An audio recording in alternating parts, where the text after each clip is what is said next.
right, here we go.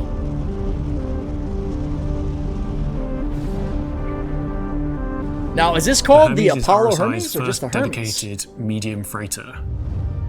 We were discussing new ships quite some time ago, and at that point we were developing the Apollo, and the Hermes seemed a natural chassis alteration. Dedicated medium freighters, so kind of a middle finger to the raft? For the Apollo series. Just the Hermes? Okay. With the RSI Apollo, it was received very well in terms of its styling, and really what we wanted to do was take those visuals and just make it available for a new audience. The main distinguishing feature of the Hermes is it has much larger, beefed up thrusters visually on the outside. It needs a lot of power to move that weight around. One of the things we wanted to try and convey with its visuals was this idea that it had a lot more strength than what the base Apollo did. So if you look at the very top of the ship, you'll notice that where there's a big window in the Apollo, you're seeing much more of the kind of like the inner structure of the ship. So it's reinforced with large girders and these big metal plates that make it feel a lot stronger. Okay, okay. Whilst its official designation is a medium freighter, the Hermes is sort of internally often referred to as a sort of blockade runner. Blockade runner, all right. It's great performance in a straight line with those extra beefy thrusters. Yeah, it's a good point. I wonder, because these have big nacelles that are traditionally really easy to shoot off, so we might need to do some testing. Aside from that, this thing is supposed to be a tanky as hell ship to get in and out. So kind of drop ship mentality, but cargo ship? It has some good armor. Obviously, the weapons are all upgraded compared to the Apollo series. It has 16 S2 missiles. Okay. It can pack a punch while providing very competitive SCM and nav speeds at the expense of some maneuverability. Interesting. Inside, the front half of the ship shares virtually everything with the Apollo series, and that is your bridge and habs and component room, but the back half is a completely different story. So this is the part where I'm wondering, will I change from a raft to a Hermes? And it's the external cargo grid sort of ease of function in that remote turret and how easy it is to throw things onto the raft, which also carries less, 192 versus like 284 here. So how easy it is to actually transit cargo is probably going to be the discerning factor as to whether or not I make any ship changes myself personally. It's pretty obvious that things have changed.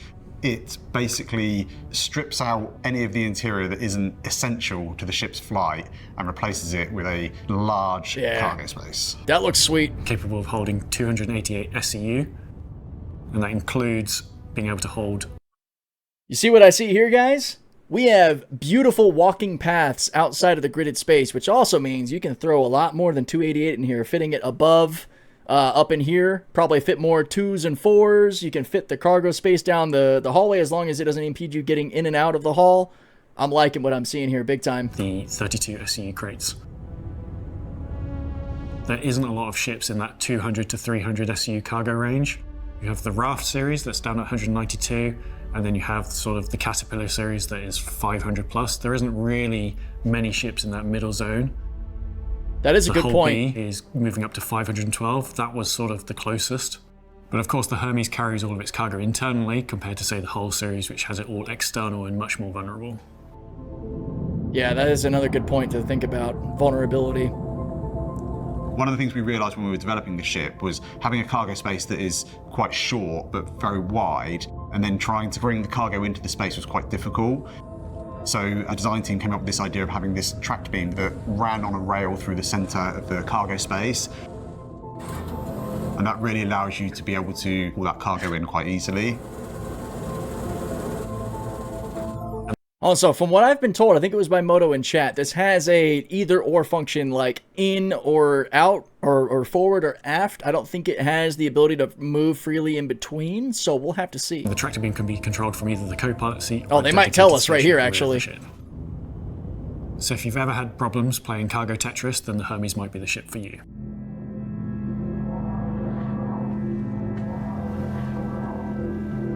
So in terms of paints on the Hermes, that looks like some good control. Kind of back to the Zeus CL, so another cargo ship from RSI. We thought it'd be nice to kind of continue that theme and that brand recognition across the cargo ships on the RSI lineup. Damn, dude, I might be getting one of The Apollo these. was quite a serious ship, so for the paints for the Hermes, we thought we'd have a bit more fun.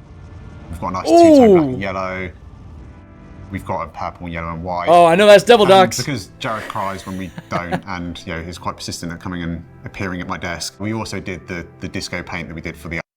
Yeah, quickly on Ballplant, the ramp is bigger. The space is bigger back there to be able to bring in those 32s. It's not the same as the Apollo, so yeah, it's quite a bit bigger. RSI Meteor. So again, it builds on that brand recognition. Oh, that's a good paint too, man. I like that. That black and yellow, though. Ugh. This ship is obviously for those focused on cargo hauling, but you can also fit quite a lot of our smaller ground vehicles in there. There so you it's go. a great little ship to reposition things Like around. rocked vehicles for mining? A lot of people have said that they love the Apollo's look, but don't like the medical gameplay, so this love that. really is the ship for those people. It's fast, sleek, and is very just versatile ship, so I think people are going to enjoy it. Yeah, I'm going to give an honest review on what it's like to fly and do missions with this of varying degrees as well. Even like doing like rock mining with vehicles down, because I need to get in that anyway. So I'll let you guys know my thoughts on it as well, to give a bit more of a cut and dry approach to what it's like being an industrial player. But I like what I'm seeing. Yeah, and the music's amazing. So is that shot. Damn. Beefed up for cargo and Alpha 4.6. See, and this, again, guys, this goes into my prediction that this is the year of cargo, with probably changes big time to Stanton and Pyro's Redwind and Kovalex, as well as an evolution of the interstellar missions coming out, Beyond Rookie, and then not only the Hermes, but the whole be at some point, the Ryland, the Ironclad. I'm excited. I think this is a good year for space truckers. I hope you guys enjoyed that little reaction to Behind the Ships, and I will catch you guys in the next video.